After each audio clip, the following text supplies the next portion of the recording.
around 1980, 79. And Ireland was extremely depressed, a very extremely depressed economy at the time, so a lot of joblessness. So guess what my dream was? Get a job, right? So very fortunately, a big American computer company came into town, and I was hired straight out of school as a forecaster for manufacturing products. And that was just heaven. I mean, that was just godsend. It was really, to work in a company like that, but that was so forward-thinking, where the development was great, the training was great, the experience, it was great. But pretty soon I had another dream. I wanted to get into management. And so I had to give up my really fantastic American company and go to a smaller Canadian-British company in the same area, but basically because I got the opportunity to go manage and take over manufacturing planning and production control and so on for another kind of technology company. And I went from being a forecaster, senior forecaster, to being a manager of people and trying to bring a degree of manufacturing resource planning and discipline to a manufacturing plant. And there was a huge burden on my shoulders for that and for the people. But it was, the growth from that was huge. The personal growth, professional growth was great. And the next thing I realized is I want to go and live in America. And to do that, there was another huge American company, which is now Hewlett-Packard, but digital equipment at the time. And they came into Ireland, and a different part of Ireland, and I got an opportunity to go and get a similar job there in a plant that was failing, one of their plants. But as part of the interview process and the give and take was, I said, you know, if I do what you want me to do here and be a big part of turnaround of this plant, I want the opportunity to go to America. I want your support to go to America. And they said, why would you want to go to America? The European community is opening up. You know, we got 23 subsidiaries all over Europe. Why would you want to go to America? Because I do, right? Because I always dreamed of it. So I had my dream. We got through that. We fixed the problem. We went from a Harvard business case in failure in an MRP implementation to a Class A MRP site, and I demanded my pound of flesh. After 3 years again, I was sent to corporate, and as a European manufacturing procurement guy, to influence a lot of corporate strategies. And I was still a young man, maybe 30. And so my dream came true, and moved there with my family on an L1 visa, which some of you may be familiar with. But that wouldn't guarantee me staying in America, so I had other dreams to think about. And after about 3 years, I had another dream, maybe go work in Switzerland where our headquarters was. And they said, okay.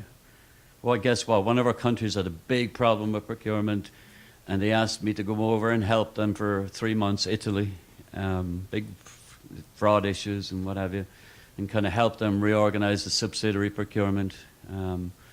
So I got over there, and I said, if I go over there, I'd you to think about maybe moving me over there on a more permanent basis to Europe, because that was my new dream. Right? And so, yes, we did. Me and my family were moved over there. I became a European procurement operations head for the company, for digital at the time, over the 23 subsidiaries and manufacturing. And that dream came true. And the next thing I said, I want to, you know, this is a beautiful country, 3 years. You'll see there's a theme here, right? 3 years, I want to move permanently to the U.S. So I got this opportunity to move to a big power company in the U.S., and they got me my green card and everything. And so, but all of these was through supply chain work. Now, I consider manufacturing part of the supply chain. I consider manufacturing resource planning and distribution planning within manufacturing all part of the supply chain. I consider procurement a big part of the supply chain. And so all of these dreams are coming true one after the other. I get my green card, go over to work for what is now Exelon up in Chicago, the big nuclear power and fossil power company. 5 years there, now I'm getting more steady. but run materials management and logistics there because it was really a transformational time in that industry. They were consolidating a lot of things. Every plant used to do their own thing. They had 12 nuclear units at the time and 10 fossil plants, and everybody did their own thing. So that was fun for 5 years. And then I had this idea I wanted to consult. Who said that? Was it you? You're the anti-consulting person, right? So I had a dream that I wanted to join one of the big consulting firms and take all of this experience and go apply it to help other organizations. And so Arthur Andersen, that was a dream that turned quickly into a nightmare. But I got hard. Andersen were actually our internal auditors at the big power company, and I talked with them, and they brought me over to start up a supply chain practice within their risk management area. And that was fun, but within a year and a half they were indicted for the Enron affair, and so that kind of got a bit nasty. But I did work in consulting, an offshoot of Andersen, for many years, and got to see every kind of industry imaginable and really learn. And it was a continuous dream come true, because I was out at T-Mobile for months at a time, or over at a biotech company in the East Coast at months at a time. And you have to learn these processes, and you have to continuously learn the best practices in supply chain and apply them into these different complex processes. So for me, that was like going back to school. It was like doing an MBA on an MBA on an MBA, right? Because you have to be on top of your game when you go, somebody's paying $300-400 an hour for your time. You better be delivering some value, right? Not just telling them what they already know. And then finally, I had a little dream that I wanted to go out on my own in consulting for a while, but also an opportunity to go to Dubai in the Middle East and be part of all of that madness that was going out there with construction of man-made islands that looked like palm trees, and the map of the world and all those other things. So I got that opportunity to do that, and went out there for a while and saw all the good and nastiness associated with what was going on there.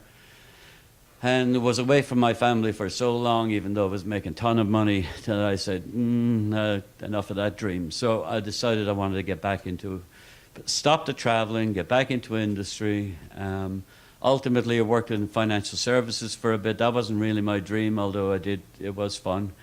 And then I really had to think about what I wanted to do with myself. And finally, I said, I really, at this 34 years or 32 years at the time into my career, I have something to offer, but I'm not necessarily interested in the products. I'm not really interested in generating power.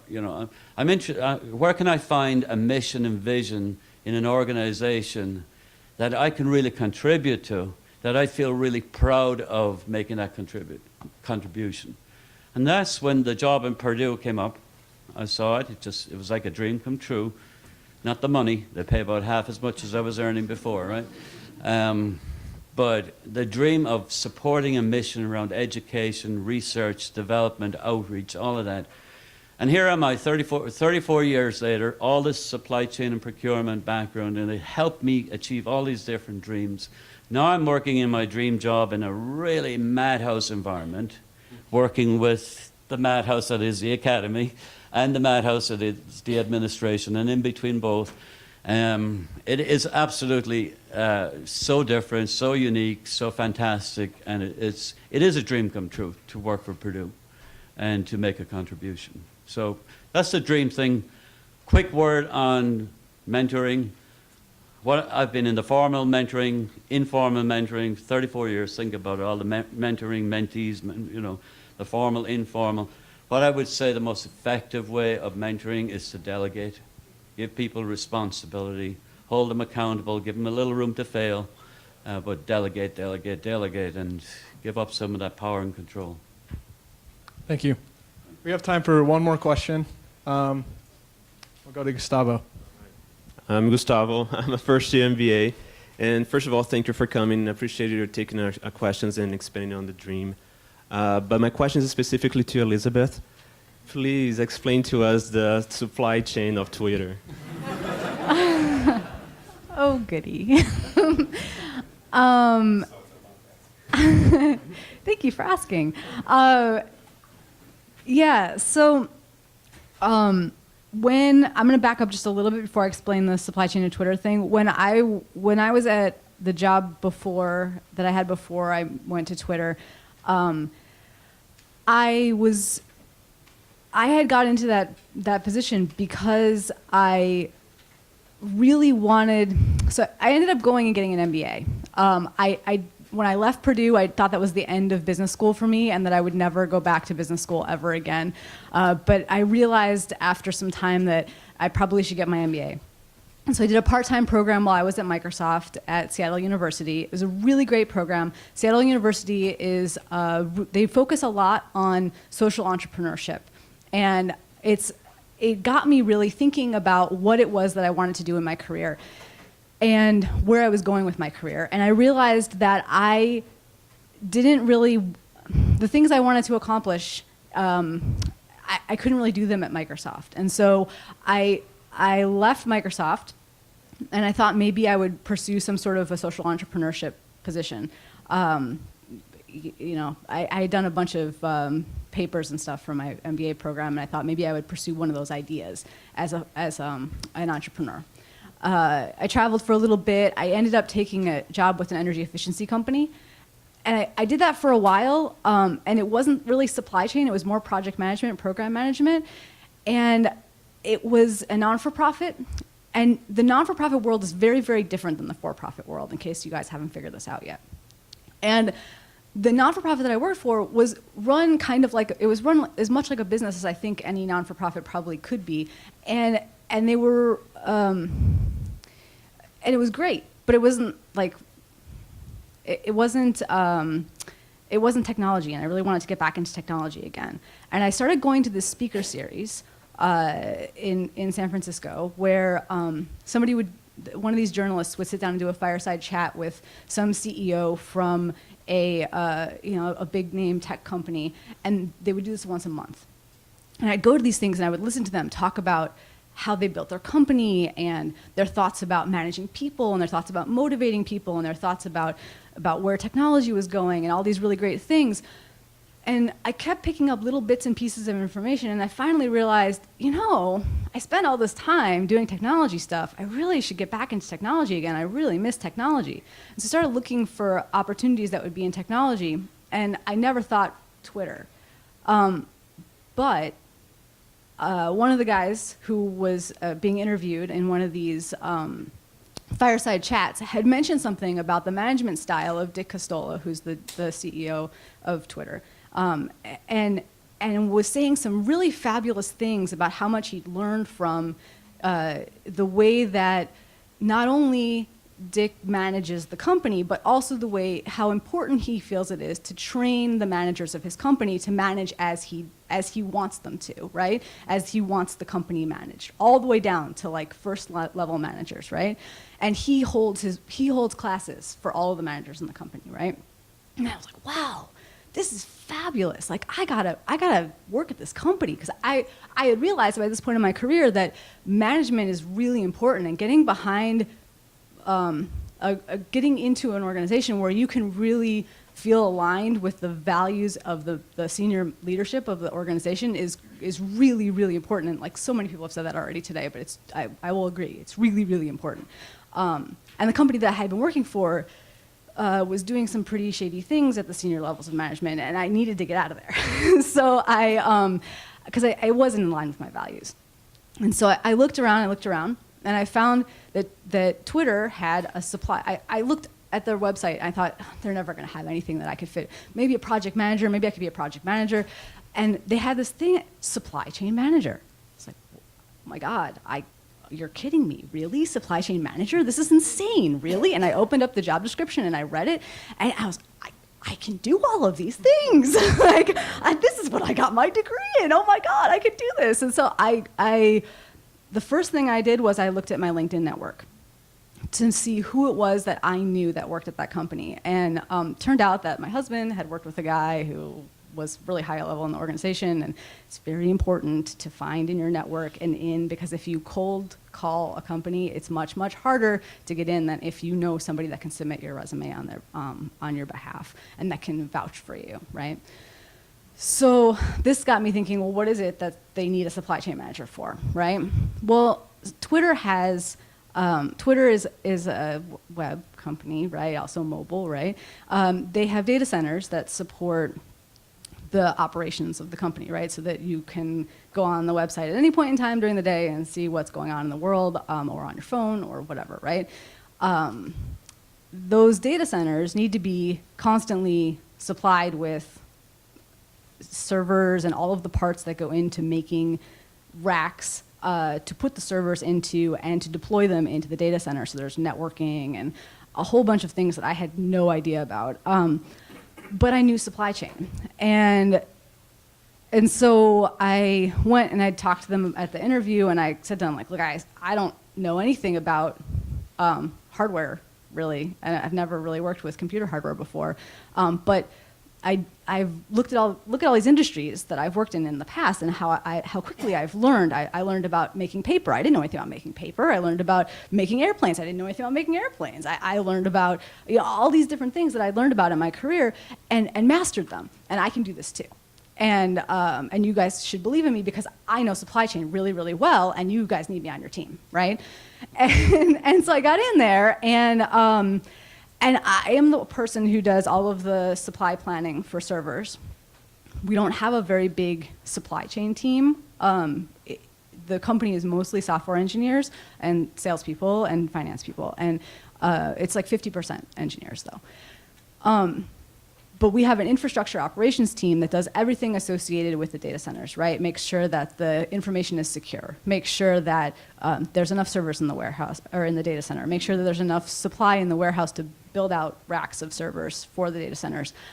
Make sure that we have a forecast of how many servers we're going to need going forward to support growth of the website and mobile over time. And then, like I do, making sure that we have enough servers coming in order to support that forecast. And servers are long lead time parts. They're or products. They don't just appear overnight, as Mr. Bear said earlier. You can't just materialize them. And most of them are made overseas, and so they have to be shipped here. So there's a lot of planning involved with all of that, and it's not just one type of server that's running in the data center. There's all sorts of different types of servers, and can't really talk too much about our stuff, but there's plenty of information out there about data centers in general, like Facebook and Google. Everybody's got data centers. There's lots of information about data center operations, so if you're curious about that, just Google it. There's tons of information out there. All right, well, I think that is all the time we have for questions. So thank you very much. Can we give the panel a round of applause?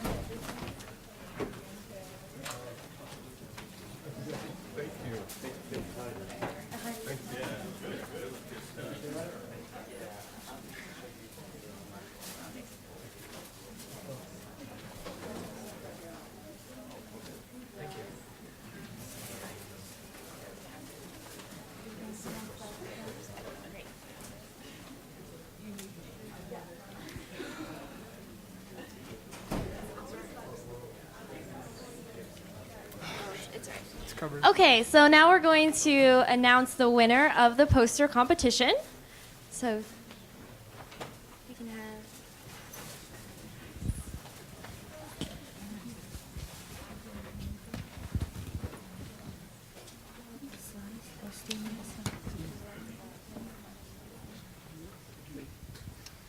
Okay.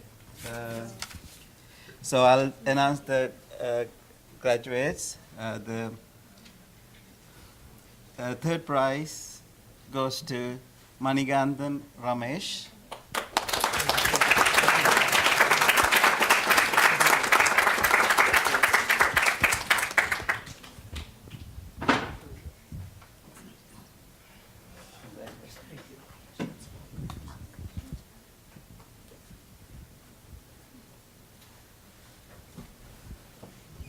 And the second prize go to Zenita Zuba.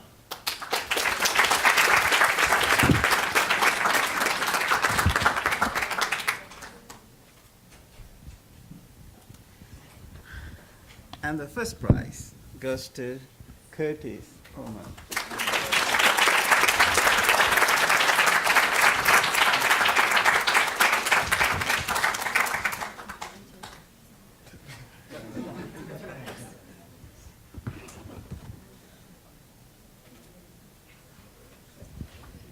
And we also have a certificate that goes to the undergraduate participant, Xian Jin Shin.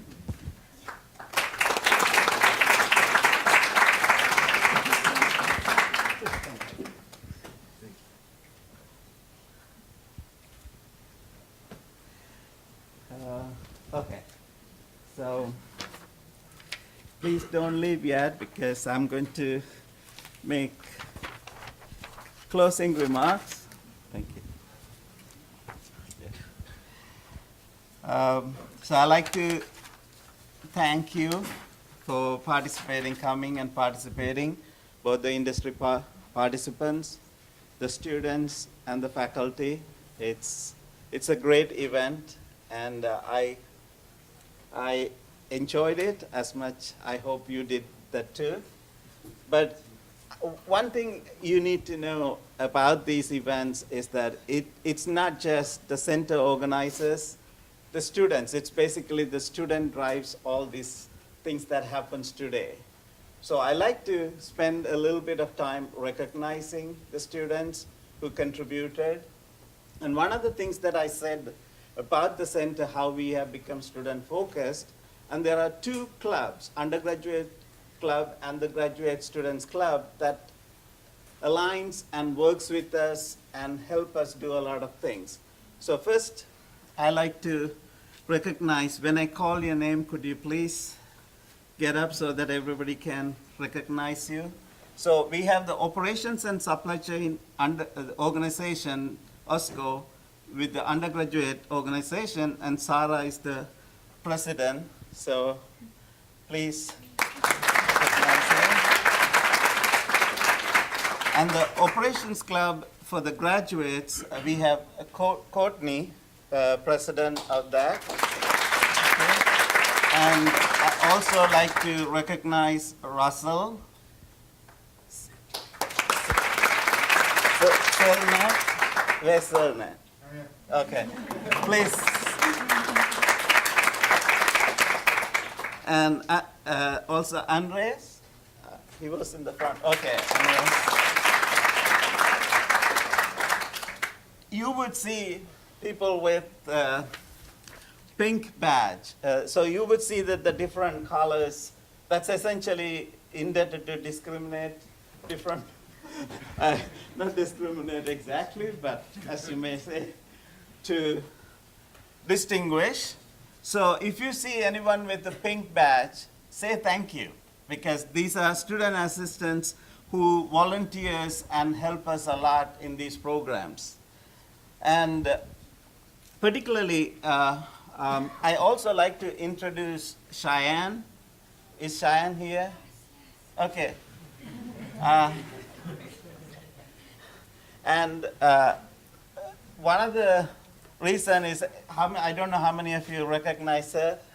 She won the case competition last year, and followed with that, we heavily recruited her, and she's going to join our master's program in global supply chain.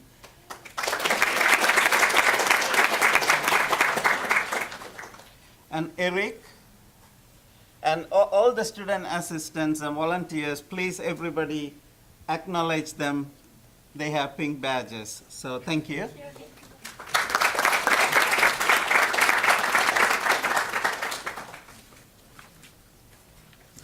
And these are important because one of the things that we are proud of in the center is our graduate assistant. They do a great job, and we will not be able to function without them. So I'm going to recognize each one of you. Gustavo. Where's Gustavo? Okay, please get up. You would have heard him doing a great job in the morning. I was quite impressed the way you managed it. Congratulations. And Mirant, where's Mirant? Okay. Yash, okay. Of course, Peter and Stephanie, you already have seen them. Deepika, I particularly like to recognize Deepika because she is the first batch of MS program in global supply chain. She's a poster child for us. She's doing very well. And my understanding is that she'll be have made the decision to join Amazon. Congratulations. And Arjo, thank you. Dane, Sernak, you had to get up again because you saw he did everything about the poster competition. Thank you very much. It's a great help. And Andres takes a lot of responsibility. Thank you again. And Daniel, thank you. And you would have interacted a lot with Heidi, who is the center coordinator. Is Heidi here? She's always in the background, but she is.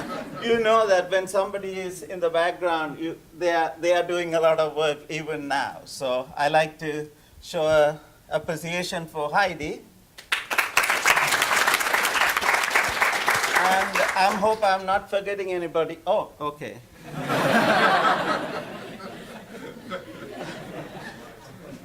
I have to say something, take the time, because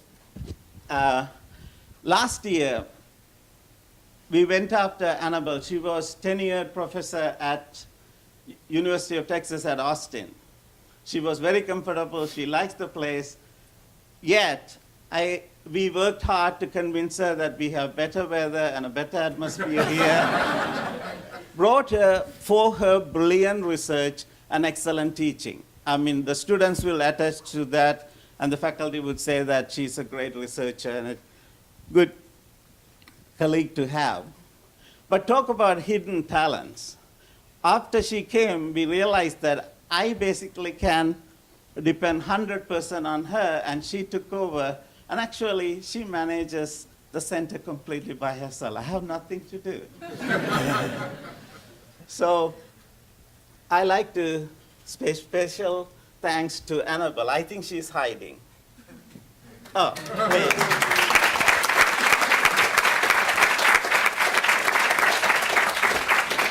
Okay, with that, I like to close this with the announcement of the next conference.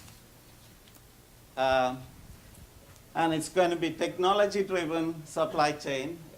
There were a lot of discussions about it, and I hope, and there will be a case competition. As I said, we are expecting, hopefully we'll get 100 or more students to participate, and also follow up on that, we are going to go out, not just restricted to Purdue. So hopefully we will get to see you in spring.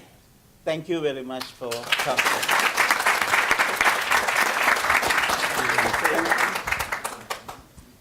Well, thanks, George. Well, that'll be it. Thank you all for coming. Thank you for all the volunteers and all the industry participants. Now to the most important part of the day, lunch. We'll be out where we started in the drawing room, so we can start making our way out there. Thank you.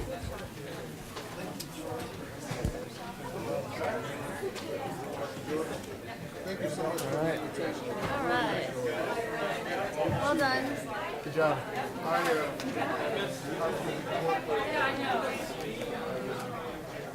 right.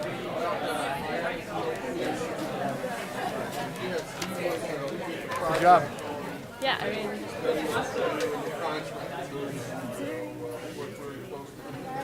Yeah, well. Hey, thank you. Yeah, it went very well. Oh, good, good. Glad they liked it. Okay, let's go and get a good picture and then. Okay. Okay. And then do, Oh, okay. okay.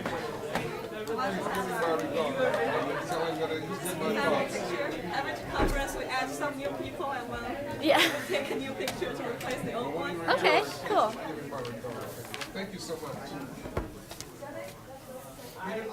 Thank you. Thank you so much.